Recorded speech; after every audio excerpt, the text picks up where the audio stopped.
ಗುರುಜಿ ಮಾತುಕತೆಯನ್ನ ಮುಂದುವರಿಸೋಣವಾ? ಮಾತುಕತೆ ಎಲ್ಲಿವರೆಗೂ ಮುಂದುವರಿಸೋದು ಅಲ್ಲಿವರೆಗೂ ಸಾಧ್ಯತೆ ಅಂತ. ಜಗತ್ತಲ್ಲಿ ಇವತ್ತಿನ ದಿವಸ ಬಾಳೆಹಳ್ಳಿ ಪೀಠ ರಂಭಾಪುರಿ.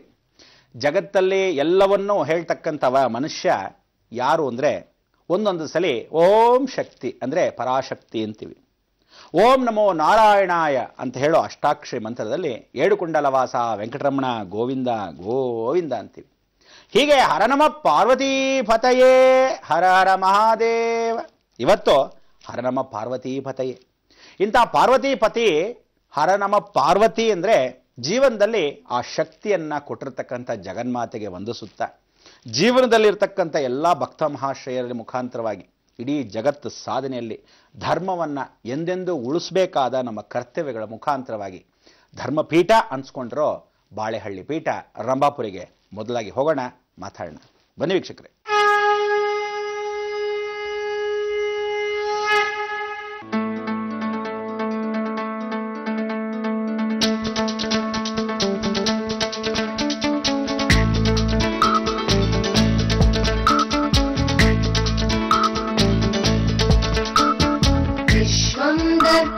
दृश्यमाननगरि तुल्यं निजान्तर्गतं नानाचित्रघटोदरस्थितमः दीपप्रभाभास्वरं ज्ञानं यस्य तु चक्षुरादिकरणद्वारा बहिस्पन्दते जानामीति तमेव भान्तमनुभत् एतत् समस्तं जगत् तस्मै श्रीगुरुमूर्तये नमः इदं श्रीदक्षिणामूर्तये.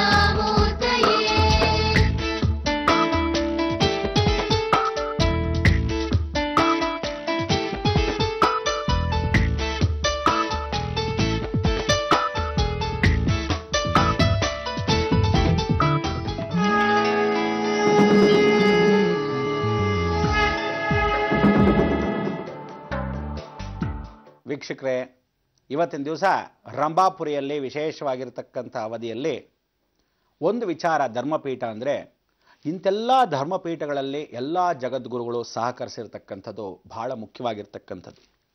ಎಲ್ಲೂ ಯಾವ ಮಾಧ್ಯಮಗಳಲ್ಲೂ ತೋರಿಸದೇ ಇರತಕ್ಕಂಥ ವಿಚಾರಗಳನ್ನು ಕೇವಲ ಬ್ರಹ್ಮಾಂಡ ಲೋಕದಲ್ಲಿ ತೋರಿಸ್ತಕ್ಕಂಥ ಅವಕಾಶವನ್ನು ಎಲ್ಲ ಸದ್ಗುರುಗಳು ಮಾಡಿಕೊಟ್ಟಿರ್ತಕ್ಕಂಥದ್ದು. ಅದಕ್ಕೆ ನಾವೆಲ್ಲರೂ ಎಲ್ಲ ಗುರುಗಳಿಗೆ ವಂದಿಸ್ತಕ್ಕಂಥ ಅವಕಾಶ. ಮೊದಲಾಗಿ ಸಿದ್ದರ ಬೆಟ್ಟದಲ್ಲಿ ವಿಶೇಷವಾಗಿರತಕ್ಕಂಥ ಅವಧಿ. ಸಿದ್ದರ ಬೆಟ್ಟದಲ್ಲಿರ್ತಕ್ಕಂಥ ಮಕ್ಕಳು, ಅನಾಥ ಮಕ್ಕಳನ್ನು ನೋಡ್ಕೊತಾ ಇರತಕ್ಕಂಥ ಜಗದ್ಗುರುಗಳ ಅನುಗ್ರಹ ಇವತ್ತಿಗೂ ಬಾಳೆಹೊನ್ನೂರು ಶಾಖಾಮಠ, ಮಧುಗಿರಿ ಹತ್ರ ಇರತಕ್ಕಂಥ ತುಮಕೂರು ಜಿಲ್ಲೆಯ ಇರತಕ್ಕಂಥ ಸಾಕ್ಷಾತ್ ಸಿದ್ದರ ಬೆಟ್ಟದಲ್ಲಿ ವಿಶೇಷತೆ.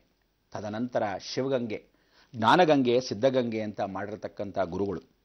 ಶತಮಾನಂ ಭವತಿ ಅಂತ 100 ವರ್ಷಗಳ ಮೇಲ್ಪಟ್ಟಿರ್ತಕ್ಕಂಥ ಗುರುಗಳ ಹಿರಿಮೆ ವಿಶೇಷತೆ. ಆ ಮಕ್ಕಳು ಅಷ್ಟೂ ಜನ ಗುರು ಬ್ರಹ್ಮ, ಗುರು ವಿಷ್ಣು, ಗುರುದೇವೋ ಮಹೇಶ್ವರ, ಗುರು ಸಾಕ್ಷಾತ್ ಪರಬ್ರಹ್ಮ ಅನ್ನೋ ಆ ಪರಬ್ರಹ್ಮ ಸಾಕ್ಷಾತ್ ಅನ್ನಪೂರ್ಣೇಶ್ವರಿಯ ದಾಸೋಹ ಅಂಥ ಕ್ಷೇತ್ರ ಮಹಿಮೆ ವಿಶೇಷವಾಗಿರ್ತಕ್ಕಂಥದ್ದು.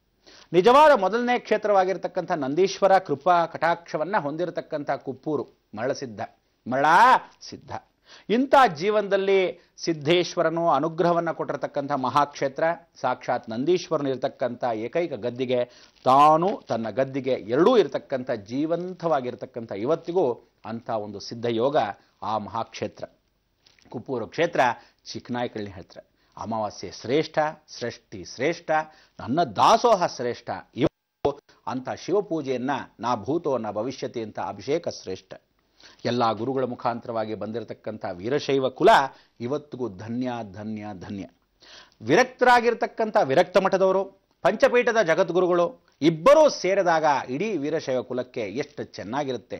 ಇನ್ನ ಮೇಲೆ ಈ ಧರ್ಮಪೀಠ ಎಂದೆಂದಿಗೂ ಯಾವುದೇ ಕಾಲಕ್ಕೂ ಇಡೀ ವೀರಶೈವ ಸಮಾಜ ಅಂತ ಅಂದಿನ ಕಾಲದ ಬಸವಣ್ಣ ವಚನಗಳ ಮುಖಾಂತರವಾಗಿ ಜಾತಿ ಮತ ಭೇದವನ್ನು ಬಿಟ್ಟು ಬರೀ ಧರ್ಮ ಮಾರ್ಗಕ್ಕೆ ಒಗ್ಗಟ್ಟಾಗಿರೋ ವೀರಶೈವ ಕುಲ ಅಂಥದ್ರನ್ನ ಧರ್ಮಪೀಠ ಇವತ್ತಿನ ದಿವಸ ಬಾಳೆಹೊನ್ನೂರು ಪೀಠ. ಜಗತ್ತಿನ ಹೊನ್ನೂರು ಬಾಳೆಹಳ್ಳಿ ಪೀಠ ರಂಭಾಪುರಿ. ರಂಭಾಸುರ ರಾಕ್ಷಸ ಸಂಹಾರ ಮಾಡಿರತಕ್ಕಂಥ ವೀರಭದ್ರಸ್ವಾಮಿ ಸ್ವತಃ ಅವತಾರವನ್ನು ತೆಗೆದಿರತಕ್ಕಂಥ ಕ್ಷೇತ್ರ. ರೇವಣ್ಣ ಸಿದ್ಧರ ಪ್ರತಿಷ್ಠಾಪನೆ. ಇವತ್ತಿಗೂ ಜೀವಂತ ಗದ್ದಿಗೆ ಜಗದ್ಗುರು ರೇಣುಕಾಚಾರ್ಯರು. ಅಂಥ ಸೋಮೇಶ್ವರನ ಮುಖಾಂತರವಾಗಿ ಸೋಮೇಶ್ವರ ಲಿಂಗದಲ್ಲಿ ಬಂದಿರತಕ್ಕಂಥ ಕೊನಲಪಾಕ ಅಂತಕ್ಕಂಥ ಆಂಧ್ರ ಪ್ರದೇಶದ ಕ್ಷೇತ್ರದಲ್ಲಿ ಇವತ್ತಿಗೂ ಜೀವಂತ ದರ್ಶನ. ಇದೆಲ್ಲರ ಮುಖಾಂತರವಾಗಿ ಧರ್ಮ ಅರ್ಥ ಕಾಮ ಮೋಕ್ಷ ಅಂತ ಮುಸಲ್ಮಾನ್ ಬಾಂಧವರ ರಂಜಾನ್ ಹಬ್ಬ ಮೊಹರಂ ಹಬ್ಬ ಅಂತ ಅದನ್ನೆಲ್ಲ ವಿಚಾರವಾಗಿ ತೋರಿಸಿರೋದು. ಇವತ್ತಿಗೂ ಸಿಖ್ ಇಸಾಯಿ ಪಾರ್ಸಿ ಅಂತ ಆ ಧರ್ಮಗಳನ್ನು ತೋರಿಸಿರೋದು. ಬೌದ್ಧಿಸಂ ಬುದ್ಧಂ ಶರಣಂ ಗಜ್ಜಾಮಿ ಅಂತ ತೋರಿಸಿರ್ತಕ್ಕಂಥ ವಿಚಾರ. ಸನಾತನ ಧರ್ಮದ ಹಿಂದೂ ಸಂಪ್ರದಾಯವನ್ನು ಭಾರತ ದೇಶದಲ್ಲಿ ಎತ್ತಿಡ್ತಕ್ಕಂಥ ಧರ್ಮಗಳು. ಇದನ್ನೆಲ್ಲ ನಾವೆಲ್ಲ ಇವತ್ತಿನ ದಿವಸದ್ದಲ್ಲ. ಸನಾತನ ಧರ್ಮದಲ್ಲಿ ಅಂದೂ ಎಂದೂ ಎಂದೆಂದೂ ಇರಬೇಕಾದ ವಿಚಾರಗಳು ಇವತ್ತಿಗೂ ಜೀವಂತವಾಗಿ ಇಡಿಸ್ಕೊಳ್ಳೋಕ್ಕೆ ನಮ್ಮ ಮೂಲ ಉದ್ದೇಶ. ಹೆಣ್ಣು ಮಕ್ಕಳಾಗಿರ್ತಕ್ಕಂಥ ನೀವುಗಳು ಪ್ರತಿಯೊಬ್ಬ ಮನುಷ್ಯ ಅಗ್ನಿ ದಹನಂ ಅಂದಾಗ ಆ ಅಗ್ನಿ ಮೊದಲನೇ ನಾರಿ ಪ್ರಥಮ ಧರ್ಮ ಅಂದರೆ ಹೆಣ್ಣು ಮಕ್ಕಳು ಆಚರಿಸಿದ್ರೆ ಜೀವಂತವಾಗಿ ಗಂಡಸರು ಆಚರಿಸ್ತಾರೆ. ಗಂಡಸರು ಹೆಂಗಸರು ಅಂತ ಗಂಡ ಹೆಂಡತಿಯರ ಬಾಂಧವ್ಯ ಚೆನ್ನಾಗಿದ್ರೆ ಮಕ್ಕಳು ಮುಂದಿನ ಸಂಸ್ಕಾರವಂತರಾಗ್ತಾರೆ. ಮುಂದಿನ ಪೀಳಿಗೆಯ ಮಕ್ಕಳು ಸಂಸ್ಕಾರವಂತರಾಗಲಿ ಅನ್ನೋದೇ ನಮ್ಮ ಉದ್ದೇಶವಾಗಿತ್ತು. ಬ್ರಹ್ಮಾಂಡದ 3 ಲೋಕಗಳಲ್ಲಿ ಇಂಥ ಲೋಕಗಳ ಸೃಷ್ಟಿಯಲ್ಲಿ ಪರಿಪೂರ್ಣವಾಗಿ ಜಗನ್ಮಾತೆ ಆಜ್ಞೆ ಸಾಕ್ಷಾತ್ ವೈಷ್ಣವ ಧರ್ಮ ಶೈವ ಧರ್ಮ ಎರಡೂ ಒಂದೇ. ವಿಷ್ಣು ಮಾಯೇತಿ ಸಂಸ್ಥಿತ ಅಂತ ಈ ಮಾಯಾಲೋಕದಲ್ಲಿ ವಿಷ್ಣುಶ್ಚ ಹೃದಯಂ ಶಿವ ಶಿವಶ್ಚ ಹೃದಯಂ ವಿಷ್ಣು ಎರಡೂ ಜಗನ್ಮಾತೆಯ ಅಂಶ. ಜಗನ್ಮಾತೆಗೆ ಬಲಭಾಗದಲ್ಲಿ ಸಾಕ್ಷಾತ್ ಸೂರ್ಯನಾಡಿ ಶಿವನು, ಚಂದ್ರನಾಡಿ ಸಾಕ್ಷಾತ್ ಪರಮೇಶ್ವರನ ಅನುಗ್ರಹವನ್ನು ಪಡೆದಿರತಕ್ಕಂಥ ಜಲತತ್ವಂ ಸ್ವಯಂ ವಿಷ್ಣು. ಪಂಚೇಂದ್ರಿಯಗಳಲ್ಲೇ ಅಗ್ನಿ ವಾಯು ಜಲ ಭೂಮಿ ಆಕಾಶ ಈ ದೇಹ ಹುಟ್ಟಿದ್ದು ಸಾಯಲೇಬೇಕು. ಸಾಯೋ ಸಮಯಕ್ಕೆ ಒಂದಲ್ಲ ಒಂದು ಕಾರಣ, ಪ್ರಕೃತಿಯ ಲಯಗಳು. ಇದರಲ್ಲಿ ರಾಮಾಯಣ ಮಹಾಭಾರತ ಶ್ರೀಕೃಷ್ಣ ರಹಸ್ಯ ಅಂತ ಹೇಳಿ ಮಹಾಗಣಪತಿಯಿಂದ ಹಿಡಿದು ಎಲ್ಲ ಕಾರ್ಯಗಳಲ್ಲೂ ಲೋಕಚಿಂತನೆ ಮಾಡತಕ್ಕಂಥ ಸೌಂದರ್ಯಲಹರಿ ಅಷ್ಟಾದಶಭುಜ ದುರ್ಗಾಲಕ್ಷ್ಮಿಯ ಕೃಪಾಕಟಾಕ್ಷ ಇದನ್ನೆಲ್ಲ ಹೊಂದ್ಕೋಬೇಕಾದ ಪ್ರತಿಯೊಬ್ಬ ಮನುಷ್ಯ ಜಾತಿ ಮತ ಭೇದ ಭಗವಂತನಲ್ಲಿ ಇಲ್ಲ. ಅದನ್ನು ಬಿಟ್ಟು ಎಲ್ಲ ರಾಜಕೀಯ ಕುಲದವರು ಹಾಳು ಮಾಡ್ತಕ್ಕಂಥ ಈ ನಾಡನ್ನು ಪರಿವರ್ತನೆ ಮಾಡಿಕೊಂಡು ಜೀವಂತವಾಗಿರೋವರೆಗೂ ಧರ್ಮದಲ್ಲಿ ಯಾರು ನಡೀತಾರೋ ಅವರು ಮಾತ್ರ ಉಳಿವು. ಸತ್ಯ ಸತ್ಯ ಸತ್ಯ. ವೀರಬ್ರಹ್ಮೇಂದ್ರ ಸ್ವಾಮಿ ಚರಿತ್ರೆಯಲ್ಲಿ ಬರೆದಿರ್ತಕ್ಕಂಥ ಅಷ್ಟೂ ಮಾತುಗಳು ಸತ್ಯವಾಗತ್ತೆ. ಕೈವಾರ ನಾರಾಯಣ ತಾತಗಳೇ ಬರೆದಿರ್ತಕ್ಕಂಥ ಸತ್ಯವಾಗತ್ತೆ. ಜೀವಂತವಾಗಿ ರುದ್ರಮುನಿ ಶಿವಾಚಾರ್ಯರಾಗಿರ್ತಕ್ಕಂಥ ಯೋಗ ಶಿವಚಾರಿಗಳು ಅವರು ಬರೆದಿರ್ತಕ್ಕಂಥ ಕಾಲಜ್ಞಾನಗಳು. ನೀಲಜ್ಜೈನ ವಿಶೇಷವಾಗಿರ್ತಕ್ಕಂಥ ಮಾಡಾಳ್ ಗೌರಮ್ಮನ ಕ್ಷೇತ್ರ ಅಂಥ ವಿಶೇಷವಾಗಿರ್ತಕ್ಕಂಥ ಎಲ್ಲ ಸದ್ಗುರುಗಳ ಅನುಗ್ರಹದಿಂದ ಇವತ್ತು ಜೀವಂತವಾಗಿದೆ. ಆದಿಶಂಕರಾಚಾರ್ಯರು ಚತುರ್ಮುಖ ಬ್ರಹ್ಮನಾಯ ಪೀಠ ಅಂತ ಹೇಳಿ 4 ಯುಗದಲ್ಲಿ 4 ದಿಕ್ಕಲ್ಲಿ ವಿಶೇಷವಾಗಿರ್ತಕ್ಕಂಥ ಅಗ್ನಿ ವಾಯು ಜಲ ಭೂಮಿ ಆಕಾಶ, ಆಕಾಶ ಮಾರ್ಗದಲ್ಲಿ ಸ್ವಯಂ ಕೈಲಾಸ. ಅದಕ್ಕೆ 4 ಪೀಠಗಳು: ದ್ವಾರಕ, ಪೂರಿ, ವಿಶೇಷವಾಗಿರ್ತಕ್ಕಂಥ ಕಾಶಿಪೀಠ, ಶೃಂಗೇರಿ.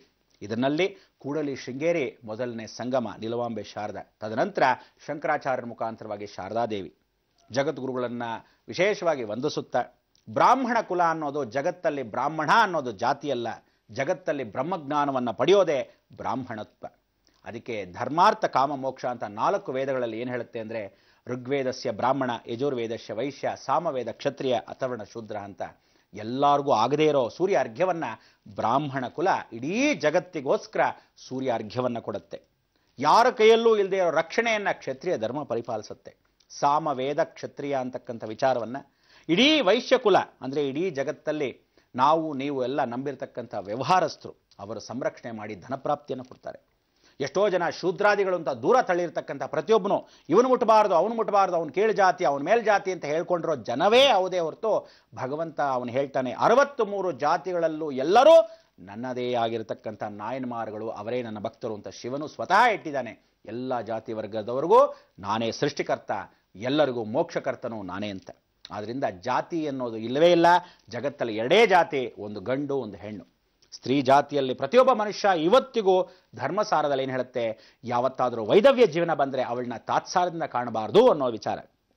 ಹೆಣ್ಣು ಹೆಣ್ಣೆ ಆಗಿ ಇರತಕ್ಕಂಥವಳು ಹುಟ್ಟದಾಗಿಂದ ಸಾಯೋದ್ರೊಳಗೂ ನಿತ್ಯ ಸುಮಂಗ್ಲಿ ಅಂತ ಶಂಕರಾಚಾರ್ಯ ಆಶೀರ್ವಾದ ಮಾಡಿದ್ರು ಮಂಡನ್ ಮಿಶ್ರ ಹೆಂಡತಿಗೆ. ಅದೇ ದೈವಾಜ್ಞೆ. ಅದಕ್ಕೆ ಅವಳ ಕೈಯಲ್ಲಿ ಕಾಲುಂಗ್ರ ಮಾಂಗಲ್ಯ ಮಾತ್ರ ಹೆಂಡತಿ ದಂಡ ಸತ್ತಾಗ ತೆಗಿಬೇಕೆ ಹೊರತು ಯಾವತ್ತು ಮಂಗಳ ದ್ರವ್ಯಗಳಾಗಿರ್ತಕ್ಕಂಥ ಹೂವು, ಮಂಗಳ ದ್ರವ್ಯ ಆಗಿರ್ತಕ್ಕಂಥ ಅರ್ಶಿನ ಕುಂಕುಮ ಬಳೆ ಅವಳು ಹುಟ್ಟಿನ ವಿಶೇಷವಾಗಿ ಅಧಿಕಾರ ಅಧಿಕಾರ ಅಧಿಕಾರ.